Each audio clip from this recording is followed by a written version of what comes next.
24장 1절부터 9절의 말씀을 한 절씩 기도하겠습니다. 아브라함이 나이가 많아 늙었고 여호와께서 그에게 범사에 복을 주셨더라.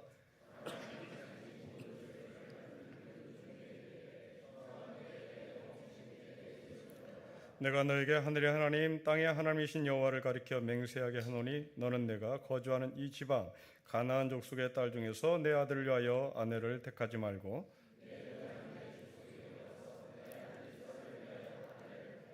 종이 이르되 여자가 나를 따라 이 땅으로 오려고 하지 아니하거든 내가 주인의 아들을 주인이 나오신 땅으로 인도하여 돌아가리이까.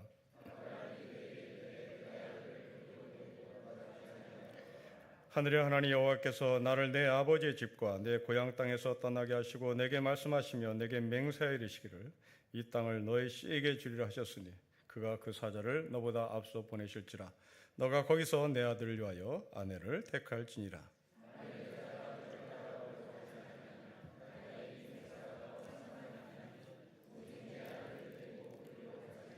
가지겠습니다. 그 종이 이에 그의 주인 아브라함의 허벅지 아래에 손을 얹고 이 일에 대하여 그에게 맹세하였더라. 아멘. 오늘 보면 아브라함이 자기 아들 이삭을 위하여 결혼시키는 이야기입니다. 이삭의 아내를 구하는 중이고 아브라함의 며느리를 구하는 일입니다. 아브라함은 자기 고향 갈대아 우르 땅에 가서 갈대아 우르 땅의 여자를 이삭의 아내로 맞이하라고 종에게 부탁을 합니다. 우리가 알다시피 이삭은 가나안에서 태어난 사람입니다. 갈대아 우르를 가본 적이 없습니다. 갈대아 우르의 문화에 익숙하지 않습니다. 갈대아 우르 사람과 관계도 없습니다. 우리 언어로 얘기하면 미국에서 태어난 한국인 2세, 3세 정도가 되는 사람이 바로 이삭입니다. 때문에 이 이삭은 갈대아 문화, 갈대아의 언어를 거의 못하고 아니면 서툴었을지도 모릅니다. 그런데 아브라함은 그 갈대아 우르 땅의 여자를 아내로 맞이하고 며느리로 맞이하고 싶어 합니다. 아브라함의 부탁을 받은 종이 아브라함에게 다시 질문합니다. 혹시 여자가 오지 않으려고 하거든 당신의 아들 이삭을 갈대아 우르 땅에 데려가서 선을 보이고 거기에 맞는 여자를 데려와도 되겠느냐고 이야기를 하자 아브라함은 절대 안 된다고 이야기를 합니다. 오늘 본문의 이야기를 한 문장으로 요약하면 아브라함은 갈대아 우르 땅의 여자를 며느리로 삼기를 원했고 이삭은 절대로 가나안의 밖을 나가면 안 된다는 이야기입니다. 자, 우리는 이 이야기를 두 가지로 질문해서 접근해 봐야 될 것인데 첫째로 왜 아브라함은 갈대아 우르 땅의 여자를 이삭의 부인으로 자기의 며느리로 삼으려고 하는 것일까? 왜 그렇게 갈대아 우르의 여자를 고집하는 것일까? 두 번째로 왜 이삭은 갈대아 우르 땅에 가면 안 되는가? 왜 가나안에만 있어야 하는가? 라는 질문입니다. 이 질문이 우리에게 어떤 메시지를 전달할 것인가가 오늘 본문을 접근하는 우리의 자세입니다. 첫째, 왜 아브라함은 갈대아 우르 땅의 여자를 이삭의 부인으로 자기의 며느리로 맞이하려고 하는 것일까? 거듭 말씀드리지만 이삭은 갈대아 우르의 문화를 갖고 있지 않습니다. 미국에 태어난 한국인 2세 정도가 되기 때문입니다. 갈대아 우르 땅의 언어도 부족했을지 모르겠습니다. 서로 문화가 다른 사람이 산다는 것은 굉장히 어렵습니다. 여러분들이 티격태격하는 그 근거는 서로 다른 문화가 여러분 가정에 공존하기 때문에 그럴지도 모르겠습니다. 그렇다면 이삭을 위한다면 이삭이 태어난 가나안 땅의 여자와 결혼시킨 것이 훨씬 낫습니다. 저를 가르쳐 주신 선생님 한 분이 부인이 독일 여성인데요. 그리고 이 선생님은 고향이 부산 분입니다. 한 번은 차를 마시면서 자신들의 부부싸움 하는 이야기를 우리에게 들려주셨는데 서로 티격태격 하다가 흥분이 격해지면 각자 방에 들어가서 아내는 독일말로 쌍욕을 하고 선생님은 부산 사투리로 쌍욕을 하고 감정을 거기서 풀고 다시 거실로 나온다는 이야기를 들었습니다. 아마도 이 이삭과 훗날 아내가 되는 리브가가 부부싸움을 한다면 이런 광경이 아닐까 싶습니다. 리브가는 문 닫고 들어가서 갈대아 우르 땅의 방언으로 쌍욕을 할 것이고, 이삭은 문 닫고 가나안의 방언으로 쌍욕을 했을지도 모르겠습니다. 그런데 왜 굳이, 이게 분명 현실임에도 불구하고 아브라함은 갈대아 우르 땅의 여자를 며느리로 맞이하고 싶어 것일까가 바로 우리의 계속되는 질문입니다. 고향을 중시하는 것일까? 특정 지역을 중요하는 것일까? 이렇게 해석을 해버리면 우리는 경상도 사람하고 해라, 전라도 사람하고 해라, 그렇게 적용을 할 수밖에 없습니다. 전라도 사람하고 결혼해야 된다, 너는 전라도 사람이니까. 너는 경상도 사람하고 결혼해야 된다, 너는 경상도 사람이니까. 그렇다면 우리는 전도할 필요가 없는 겁니다. 선교가 설 자리가 없습니다. 전도와 선교는 땅끝을 가야 하는 겁니다. 그 땅끝에 버려진 영혼들이 우리와 형제가 되기를 소망해 전도를 하는 것입니다. 우리와 같은 자매가 되기를 원하여 전도하고 선교하는 것입니다. 때문에 문자주의자들이 말하는 것처럼 같은 고향 여자와 결혼해야 돼, 같은 고향 남자와 결혼해야 돼 라고 하는 결론은 동의할 수가 없습니다. 그럼 다시 재차 묻습니다. 왜? 이 질문에 이 말씀을 읽었던 당시 1차 독자들의 심정으로 들어가 봐야 합니다. 이 글을 읽으면서 하나님의 뜻을 묻고 있었던 사람들은 바벨론에서 종사하는 히브리 노예들입니다. 이 히브리 노예들이 고향에 가고 싶어도 갈 수가 없습니다. 그리고 바벨론에서 태어난 자녀입니다. 70년을 포로 생활했으니 적어도 3세대 이상이 이 바벨론에서 태어나고 죽은 겁니다. 당연히 바벨론에서 태어난 사람들은 바벨론 문화에 길들였을 것이고, 바벨론 교육에 길들였을 것이고, 바벨론의 종교에 길들여져 있었습니다. 바벨론의 종교, 바벨론의 신은 마루둑이라는 신입니다. 이 마루둑이라는 신은 어머니 티아맛을 죽입니다. 어머니 티아맛을 죽여서 그 어머니의 시신을, 사지를 찢습니다. 그리고 눈을 파서 오른쪽 눈을 세상에 던집니다. 해가 됐다고 얘기하고, 왼쪽 눈을 파서 던집니다. 달이 됐다고 얘기합니다. 머리카락을 내 던집니다. 숲이 됩니다. 뼈를 내 던져버립니다. 바위가 됩니다. 그리고 핏줄을 내 던집니다. 강이 됩니다. 동맥을 내 던집니다. 바다가 됐다고 이야기를 합니다. 여러분, 고대 시대의 종교는 인생을 결정타를 날리는 절대적 힘을 갖고 있습니다. 지금 이 시대 우리 아이들에게 인생관에 결정적인 힘을 주는 것은 돈이죠. 종교는 옵션입니다.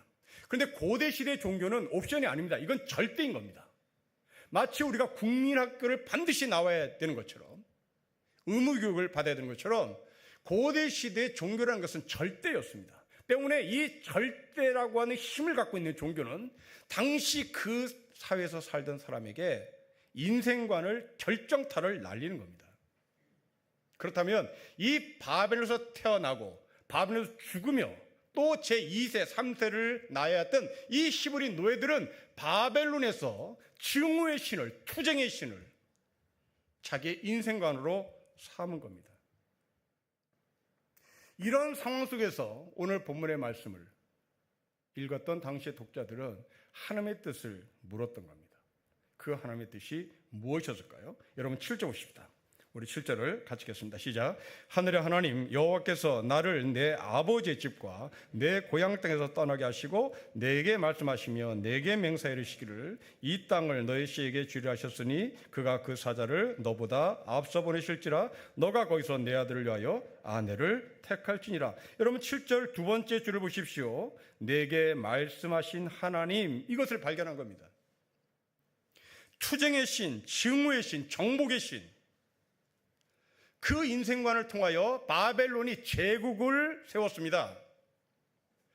그 제국 속에서 인생은 투쟁인 거야. 인생은 증오인 거야. 인생은 정복인 거야. 그러려면 힘을 가져야 돼. 좋은 대학을 나와야 돼.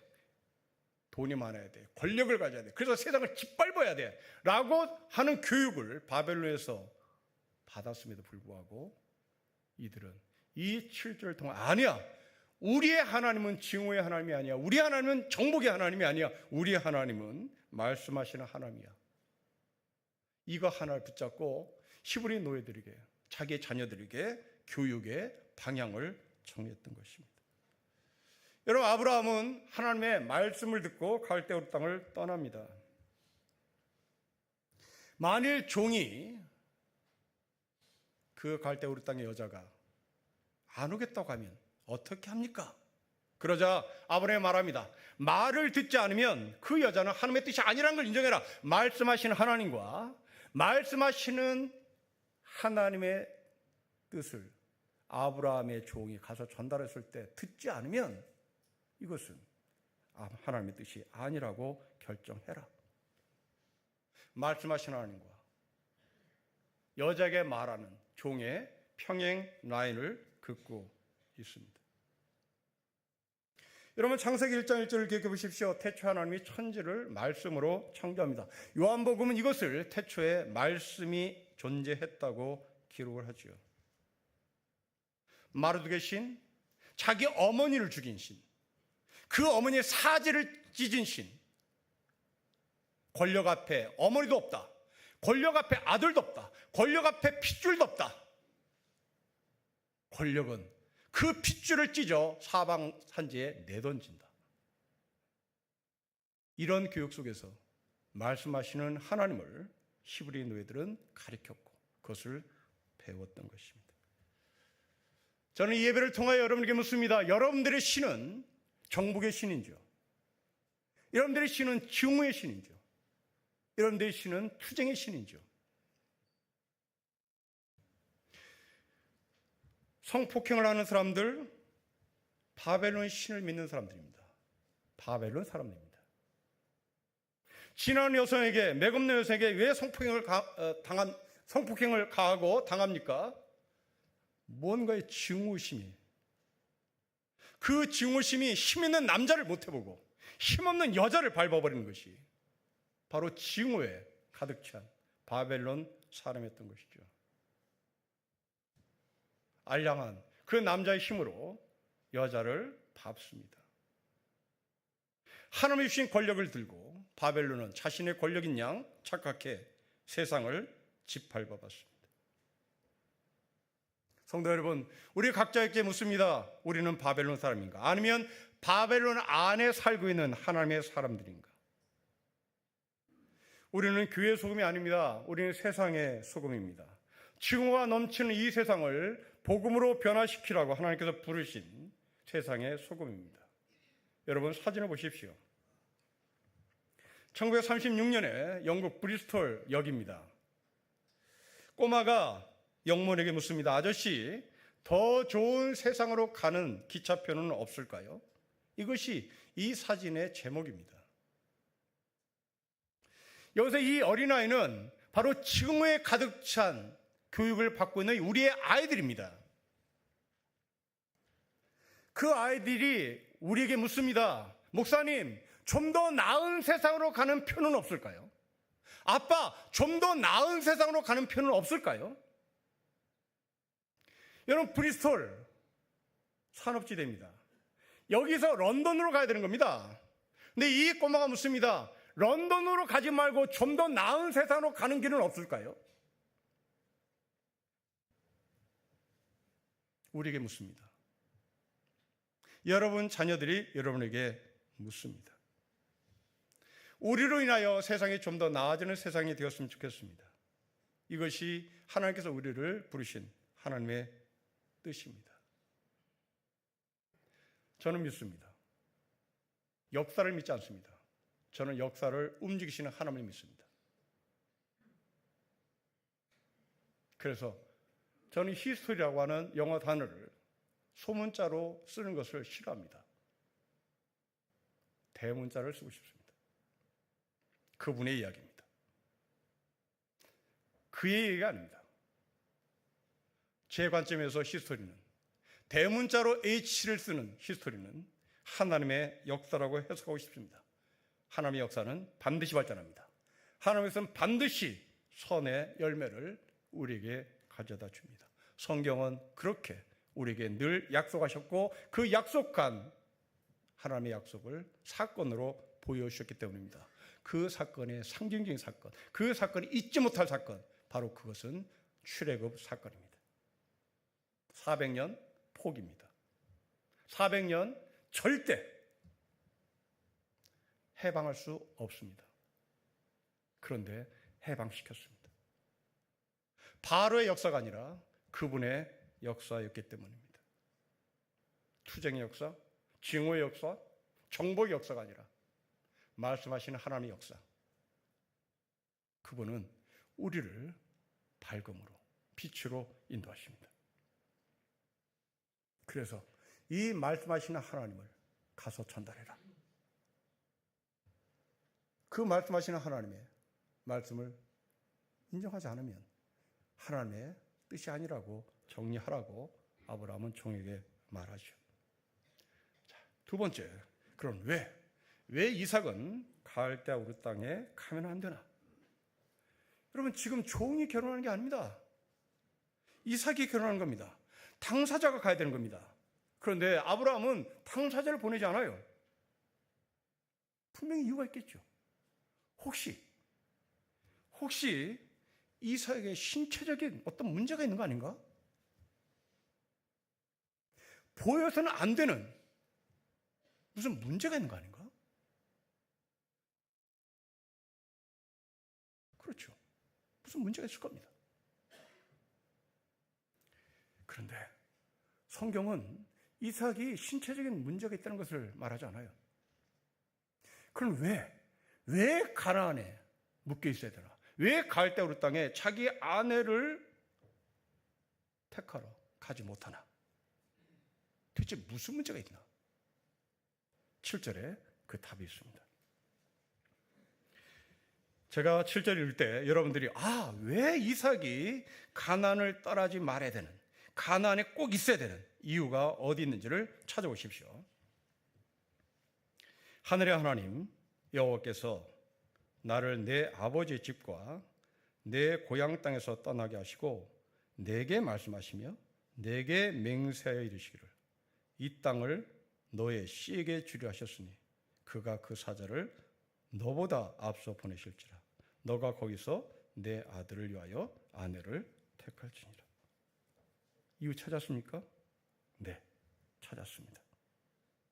이 땅을 아브라함에게만 주지 않았습니다. 아브라함의 아들 너의 씨에게 주었습니다. 붙들고 있을 상황입니다. 떠나면 뺏깁니다. 자리를 비면 사라집니다. 가나안에 있어야 할 이유입니다. 갈대아 우르 땅을 떠나지 말아야 할 이유입니다. 여러분, 이 땅이 어떤 땅이었습니까? 무덤이었습니다. 돌무덤이었습니다. 이 땅을 은 400세겔을 주고 아브라함은 샀습니다. 기름진 땅이 아니라 거들떠보지 않는 돌, 그 땅을 터무니없이 비싼 값을 주고 샀는데 하나님은 아브라함의 씨 이삭에게 이 땅이 아브라함의 자손들의 땅이 될 것이라고 말씀합니다. 훗날 이 땅은 다윗의 수도 헤브론이 됩니다. 하나님 나라의 시작입니다. 무덤이 정치 1번지가 되었습니다. 거들떠보지 않았던 변방의 땅이 중심지가 되었습니다. 버려진 그 땅에 사람들이 몰려들었습니다. 어둠의 땅에 빛이 들어온 것입니다. 무덤, 창세기 1장에 말씀하신 것처럼 공허입니다. 흑암입니다. 혼돈과 공허와 흑암이 가득 찬 무덤입니다. 그 무덤을 버티고 있어라. 그 무덤은 무덤이 아니다. 그 무덤은 훗날 헤브론, 다윗의 왕국 도시가 될 것이다. 혼돈과 흑암과 공허 속에 하나님이 개입하셨습니다. 낯이 생겼고 밤이 생겼습니다. 자, 이제 우리는 여기서 잠깐 정리를 해야 되겠습니다. 창조 전의 상황을 성경은 혼돈, 흑암, 공허.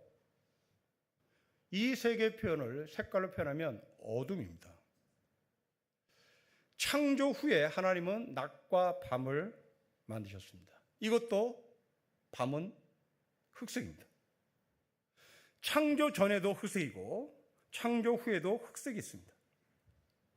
도대체 창조 전의 흑암과 창조 후의 칠흑 같은 밤은 어떤 차이가 있을까? 여러분, 어떤 차이가 있을 것이라고 생각하십니까? 혹시 무덤에서 잠을 자보신 분이 계십니까? 군대에 있을 때 400km의 행군을 1년에 꼭 한 차례씩 하곤 했습니다. 소위 천리 행군입니다. 많이 걸어야 하기 때문에 무거운 짐은 다 버려야 됩니다. 가장 무게가 많이 나가는 것은 텐트죠. 텐트는 당연히 갖고 갈 수가 없습니다. 갈아입을 옷도 무게가 나가기에 그냥 5박 6일 동안 옷 하나 입고 버티는 그런 훈련이었습니다. 텐트가 없기 때문에 잠은 그냥 아무데나 너부져 자야 되는 겁니다. 제가 가장 선호했던 잠자리는 무덤이었습니다. 무덤 중에도 나란히 아버지의 묘와 어머니 묘가 있는 그 사이는 호텔이었습니다. 이 양 무덤이 바람을 막아줬기 때문입니다. 그리고 그런 무덤은 반드시 잔디가 있습니다. 그 잔디는 편안한 호텔의 침대 같은 요의 역할을 해주었습니다. 자, 여러분, 제가 무덤 사이에서 잠을 자는 광경을 그려보십시오.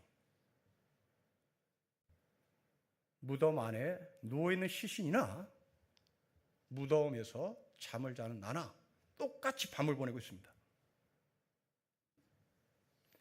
무덤 속에 누워있는 시신은 아침이 돼도 아침인 줄 모릅니다. 그러나 저는 무덤에서 잠을 자지만 칠흑 같은 어둠 속에서 아무것도 보이지 않는 그 전방의 산속에서 잠을 자지만 저는 아침을 약속받은 사람입니다. 창조 전의 어둠, 창조 후의 어둠은 이런 사이입니다. 창조 전의 어둠은 끝날 기미가 없는 겁니다. 창조 후의 어둠은 아침을 전제로 한 어둠입니다.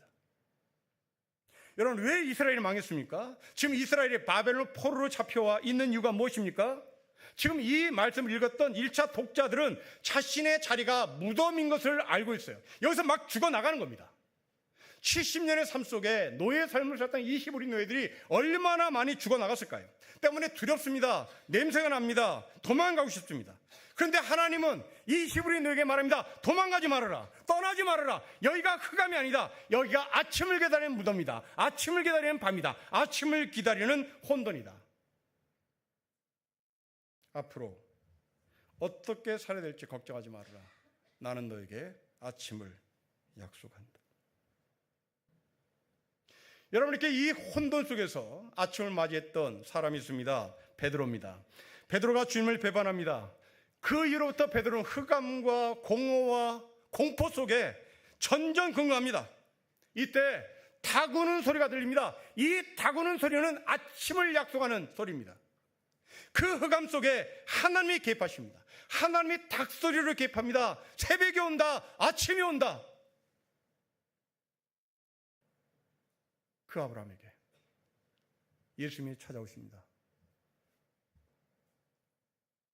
양을 먹여라. 양을 쳐라. 양을 먹여라. 무덤에서 나와라.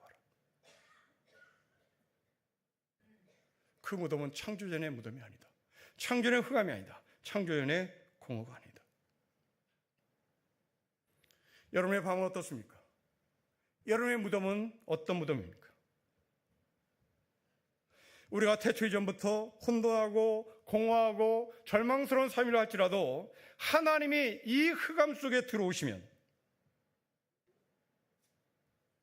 우리의 밤은 내일을 기다리는 밤이 되는 것이고 아침을 기다리는 밤이 되는 겁니다.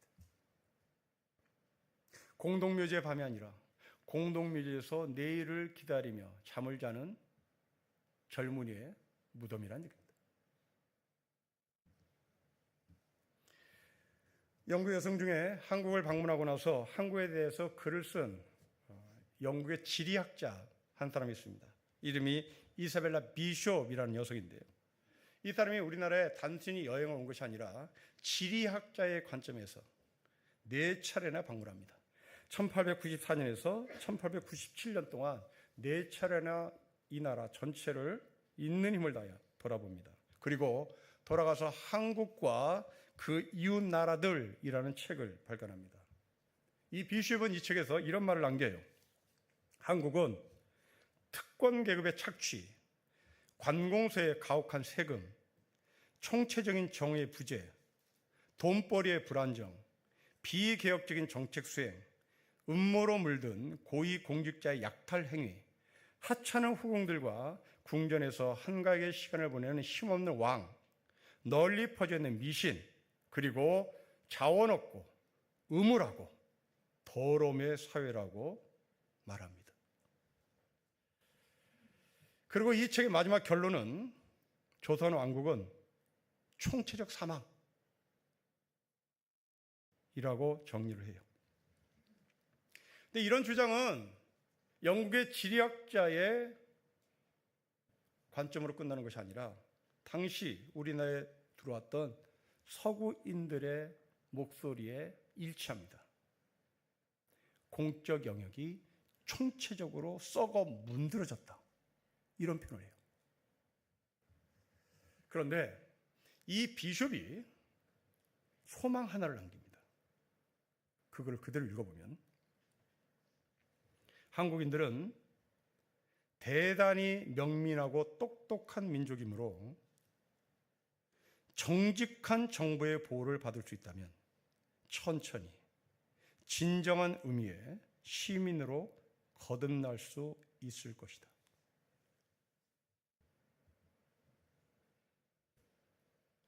민초들에게 소망을 겁니다. 가진 자들이 개, 돼지라고 부르는 그 사람들에게 소망을 걸어요. 그 특권 계급이 개, 돼지라고 말하는 그 사람들이 똑똑하기에 정직한 사회를 만나면 조선은 천천히 진정한 시민으로서요. 이게 민족이라고 표현하겠죠. 민족으로 거듭날 수 있을 것이라고 얘기합니다. 우리나라가 이렇게 짧은 단기간에 정치의 민주주의를 세운 근거는 지도자들 때문이 아닙니다.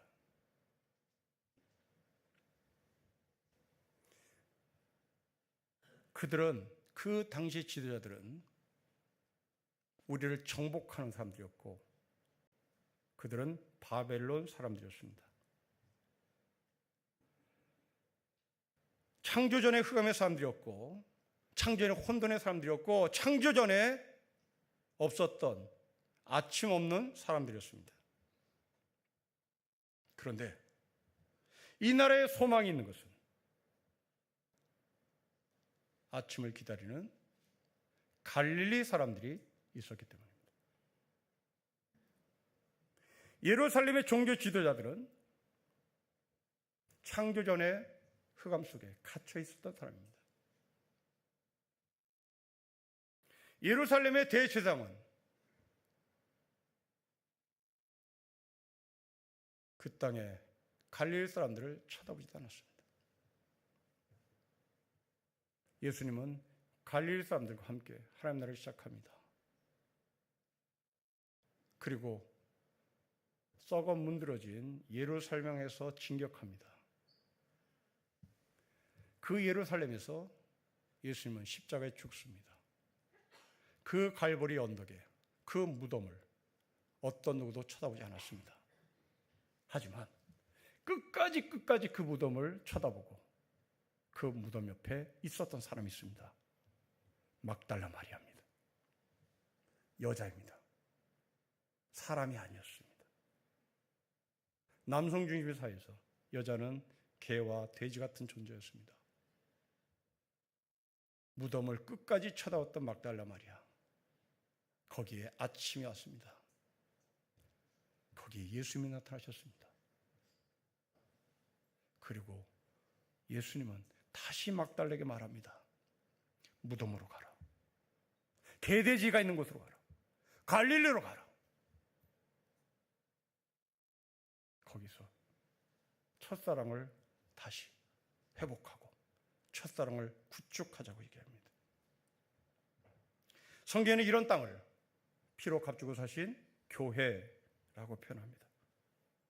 이런 교회는 죽음의 땅에서 시작합니다.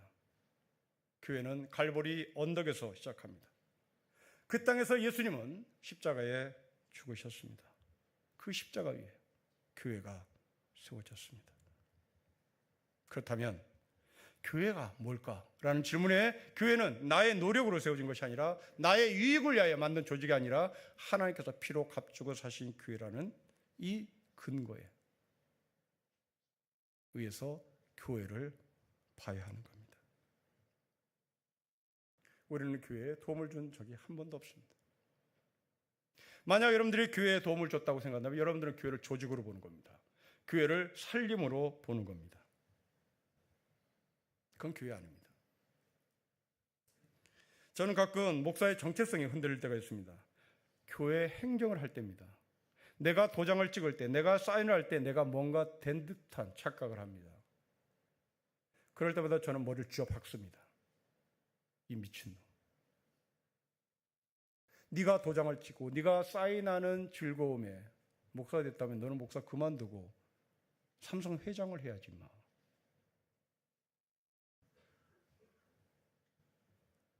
교회는 문서에 사인하고 내가 얼마나 힘 있는지를 보여주는 것이 아닙니다.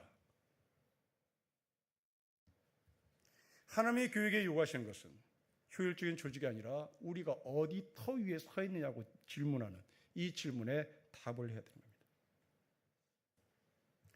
교회는 예수 그리스도 터 위에 세워진 피로 값주고 사신 교회입니다. 이런 면에서 여러분들이 정말 교회인지를 다시 돌아보십시오. 그리고 우리의 교회가 죽음이신 예수 그리스도 터 위에 세워졌는지를 보십시오. 다시 말하면 새벽을 맞이하는 교회인지를 물어보라 이 말입니다. 여러분들이 죽어서 새벽을 맞이하는 피로 값주고 사신 교회인지를 물어보라는 얘기입니다. 교회가 프로그램입니까? 숫자입니까? 헌금입니까? 네, 다 중요합니다. 그러나 이런 것들은 교회의 기초가 될 수 없습니다. 소돔과 고모라 사건을 기억해 보십시오.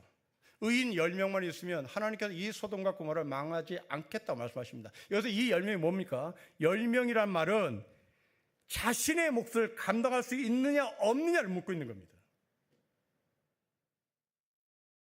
적은 숫자지만 자신의 몫을 감당한다면 소돔과 고모라를 망하지 않게 하시겠다고 말씀합니다.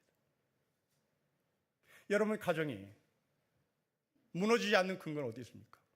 남편의 몫을, 아내가 아내의 몫을, 엄마 아빠의 몫을 감당할 때 무너지지 않는 겁니다.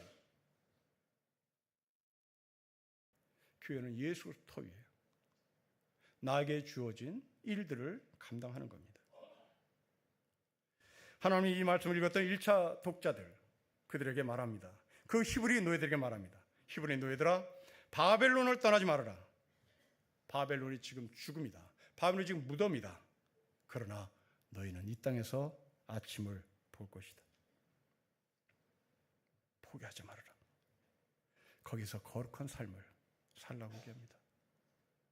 바벨론의 정복의 철학을 포기하고 말씀하시는 하나님의 음성을 듣고 거기서 버티는 겁니다. 여러분 신앙은 가난을 버리는 것이 아닙니다. 신앙은 가난에서 버티는 겁니다. 교회가 자신의 마음에 들지 않는다고 버리는 것은 하수입니다. 그건 자기 자신에게 창피한 겁니다. 피로 값주고 사신 교회를 떠나지 않고 버티는 것, 그것이 참된 교회인 것을 여러분들이 스스로 증명하는 겁니다. 바울이 에베소 교회에게 하신 말씀을 기억해 보십시오. 교회는 사도들과 선지자의 터 위에 세워졌다고 말씀합니다. 터가 된 사도들, 터가 된 선지자들 발표해야 되는 겁니다. 물론 발표하는 것이 어렵고 괴롭습니다. 그렇게 어렵고 괴로울 때 여기만 교회인 줄 아냐? 난 싫어. 안 할래. 그건 하수죠. 교회에서는 왜 나만 갖고 그래? 이런 소리 하는 건 굉장히 하수입니다. 고수는 밟힐 때마다 저 사람을 내가 사랑할 수 있는가 물어야 되는 겁니다. 사랑할 마음이 생기지 않는다면 나는 왜 아직도 원수를 사랑하고 계신 하나님의 말씀을 흉내도 못 내는가 질문해야 되는 겁니다. 성도 여러분, 여러분들은 어떤 교회입니까? 그리고 우리는 어떤 교회를 다니고 있습니까? 한국교회가 소망이 없다고 말합니다. 저도 동의합니다. 그나저나 한국교회를 버리지 않습니다. 왜냐하면 무덤에서 아침을 맞이할 거니까요. 한국교회가 틀렸다. 한국교회가 망했다. 한국교회가 무덤이다. 네, 맞아요. 다 맞습니다. 그러니 흑암이고 공허고 어둠이죠. 여기 하나님이 개입하십니다. 왜냐하면 이 역사는 인간의 역사가 아니라 대문자 H를 쓰는 그분의 역사이기 때문에 그렇습니다. 그분의 역사에서 썩어 문드러진 한국교회, 여기에 아침이 옵니다. 좋은 일하고 싫은 소리를 듣고 계신다면 여러분들은 참된 교회가 맞습니다. 싫은 소리를 듣고도 내일을 기다리는 사람, 그는 참된 교회입니다. 무덤에서 아침을 기다리십시오. 바벨론에서 해방을 기다리십시오. 자본의 굴레에서 자본의 해방이 약속된 것을 믿으십시오. 학벌의 족쇄에서 이 학벌의 족쇄를 파하실 예수 그리스도의 십자가를 사모하십시오. 반드시 무덤, 반드시 갈릴리 사람들, 반드시 개돼지라고 불리는 사람들, 바로 그들을 통하여 하나님은 아침을 우리에게 보여주실 주의 사람인 것을 주의 이름으로 축복합니다. 기도하겠습니다. 하나님 아버지, 무덤을 떠나지 말라고, 무덤을 붙잡으라고, 그 무덤이 헤브론이 된다고, 그 무덤이 하나님 나라의 시작이라고 말씀하신 것을 아멘으로 받는 주의 백성들에게 복을 내리셔서 아무리 암울한 현실할지라도 하나님의 역사이기에 그 무덤에 아침이 올 것을 믿는 믿음의 여정을 걷게 하여 주십시오. 주 예수 그리스도의 이름으로 기도합니다. 아멘.